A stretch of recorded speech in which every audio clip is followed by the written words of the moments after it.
this country, 95% of our population had cholesterol values over 280. Think about that. I know you know what your doctors told you got to be under 200, right?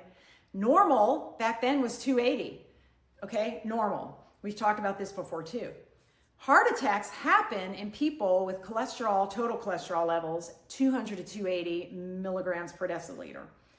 That meant at the time in the 1940s, heart attacks were happening in normal people, normal in terms of their cholesterol levels.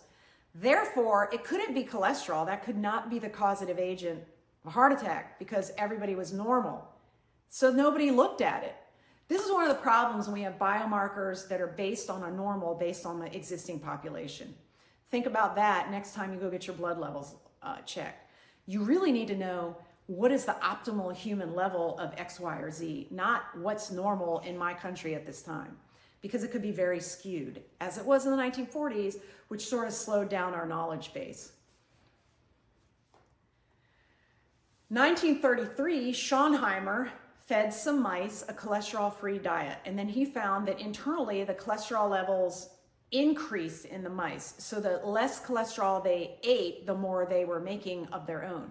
Then he fed them cholesterol, and then suddenly they made less on their own inside.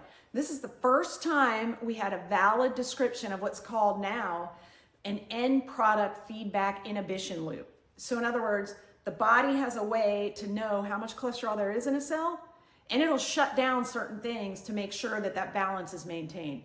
So it is inhibited in a feedback mechanism by the product, okay? And this was the first time they actually really proved it.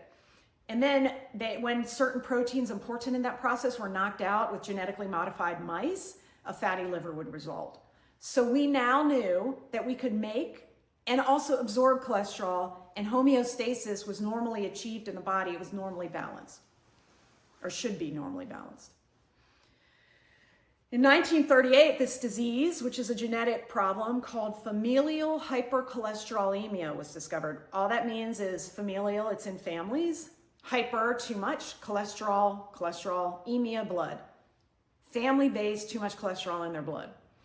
Mueller, another German scientist, found that it was an autosomal dominant trait, meaning it was passed down directly. Like it wasn't recessive like blue eyes, it was more like brown eyes. And families were found with very, very, very high cholesterol levels,